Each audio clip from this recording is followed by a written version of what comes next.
stared at my phone in disbelief as the security app notification lit up my screen. The timestamp read 8:47 p.m., and the footage showed my mother-in-law, Sandra, and sister-in-law, Melissa, practically skipping out my front door, dressed in their concert outfits, leaving my 12-year-old daughter, Emma, alone with 6 children under the age of 7. "They'll be fine," I heard Sandra's voice through the camera's audio. "Emma's so mature for her age. Stop worrying and let's go. I'm not missing the opening act. My name is Olivia Parker, and I'm a pediatric nurse who works nights at the local children's hospital. Tonight was supposed to be my first shift back after a week off, and Sandra had volunteered to watch Emma and my 5-year-old son, Lucas." What I didn't expect was for her to invite Melissa over with her 4 kids, plus her friend's young daughter, and then decide to abandon them all for a surprise concert. I immediately called Emma. My heart raced as I waited for her to pick up. "Mom?" Her voice was tight with anxiety. "I don't know what to do. Aunt Melissa's twins won't stop fighting, and Lucy keeps crying for her mom." I could hear the chaos in the background, screaming, crying, and what sounded like something crashing to the floor. Emma was trying to sound brave, but I could tell she was overwhelmed. "Listen to me carefully, sweetheart," I said, already grabbing my keys and rushing to my supervisor's office. "I'm coming home right now. Just keep everyone in the living room, okay? Put on a movie if you can." "But Grandma said they'll be back in an hour," Emma protested weakly. She said I was old enough to handle it. My blood boiled at Sandra's manipulation. She'd always been critical of my overprotective parenting, constantly comparing Emma to how she'd raised Melissa. When Melissa was 12, she was practically running the household. Was her favorite refrain, conveniently forgetting the therapy Melissa needed later in life. "This isn't your responsibility," I assured Emma. "They had no right to put you in this position." Thankfully, my supervisor, Beth, understood the emergency. 20 minutes later, I burst through my front door to find absolute chaos. Emma was trying to separate Melissa's 6-year-old twins, who were pulling each other's hair. Lucas was hiding under the dining room table, hands over his ears. 4-year-old Lucy, Melissa's friend's daughter, was curled up in a corner, crying for her mother. And Melissa's youngest, 3-year-old Jack, had somehow gotten into the art supplies and was gleefully painting the walls. "I'm so sorry, Mom," Emma said, tears finally spilling over. I tried to stop him, but then the twins started fighting and Lucy wouldn't stop crying. I pulled her into a tight hug. "You have nothing to apologize for. This is not your fault." As I surveyed the damage while calling the other children's parents, my security app pinged again. Sandra and Melissa were posting Instagram stories from the concert, champagne glasses in hand, captioning them, "Much needed girls' night." #no regrets. Lucy's mother arrived first, furious after hearing what had happened. "They left my daughter with a 12-year-old. Without even asking me." She was already on the phone with her husband, who I knew was a family law attorney. By the time Sandra and Melissa stumbled through the door at midnight, giggling and still filming for social media, they found me sitting calmly at the kitchen table. The other children had been picked up by their parents, and Emma was asleep in her room, finally relaxed after I'd assured her multiple times that she'd done nothing wrong. "Oh, lighten up." Sandra rolled her eyes at my expression. "The kids are fine, aren't they? Emma needs to learn responsibility." "Responsibility?" I stood up slowly. "You mean like being responsible for the safety of 7 children? Or being responsible enough to ask parents' permission before abandoning their kids? That kind of responsibility?"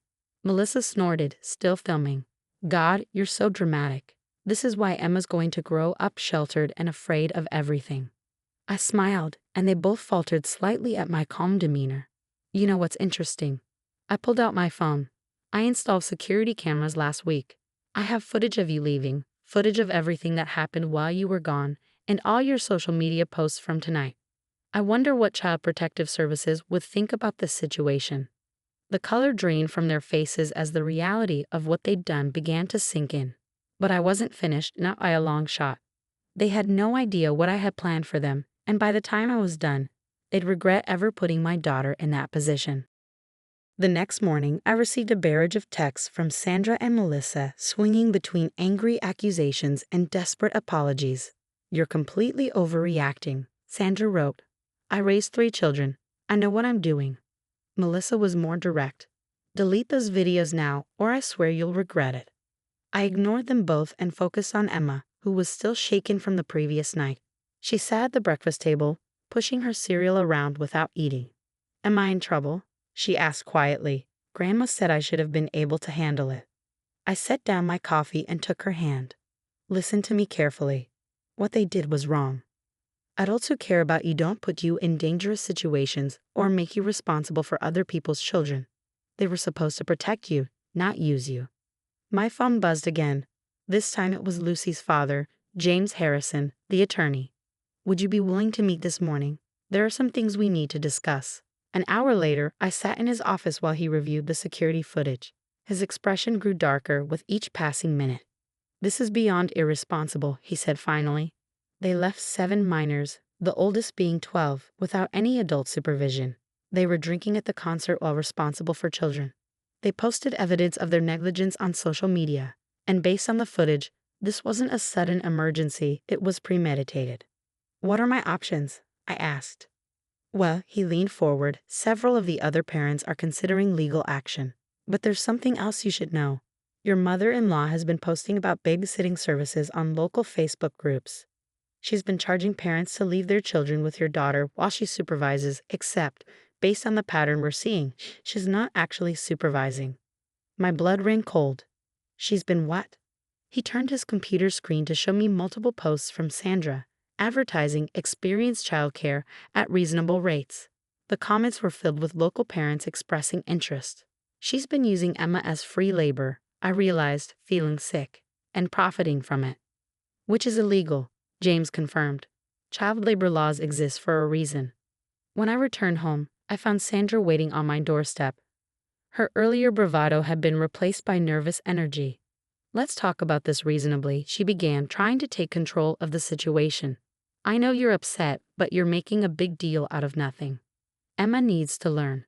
To be exploited?" I interrupted. "To be used as free childcare while you pocket the money." She paled. "Who told you about that?" "Does it matter? What matters is that you've been endangering children and taking advantage of my daughter. It stops now." "You can't prove anything," she said, but her voice wavered.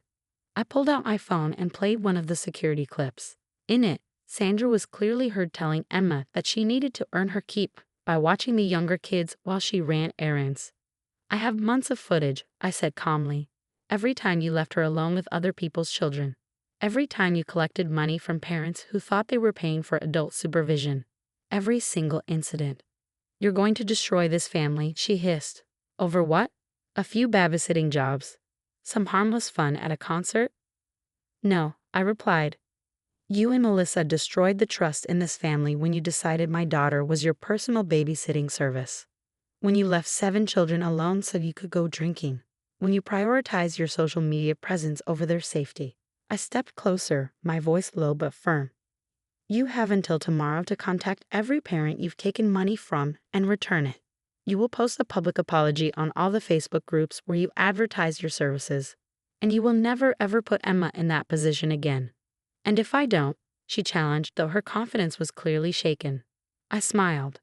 "Then every parent gets the security footage. Every local mommy group sees how you really operate, and Child Protective Services gets a very interesting report about your child care practices."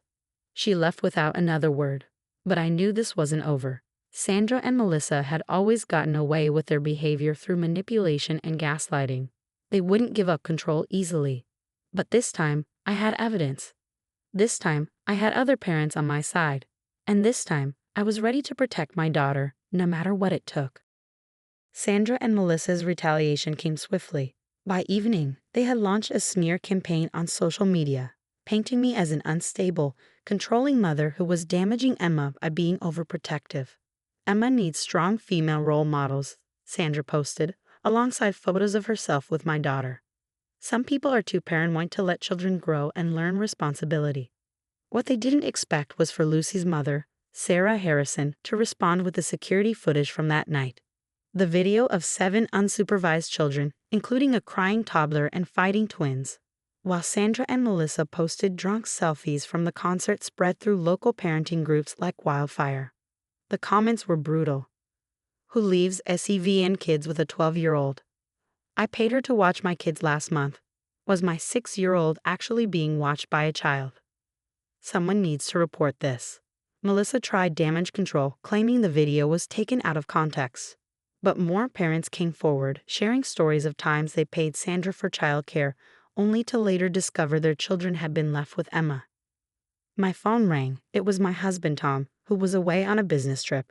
I just saw Mom's posts, he said, his voice tight with anger. And the video. Why didn't she tell me she was leaving the kids to go to a concert? Because she knew you'd say no, I replied, just like she never told you about using Emma as her personal babysitter for profit.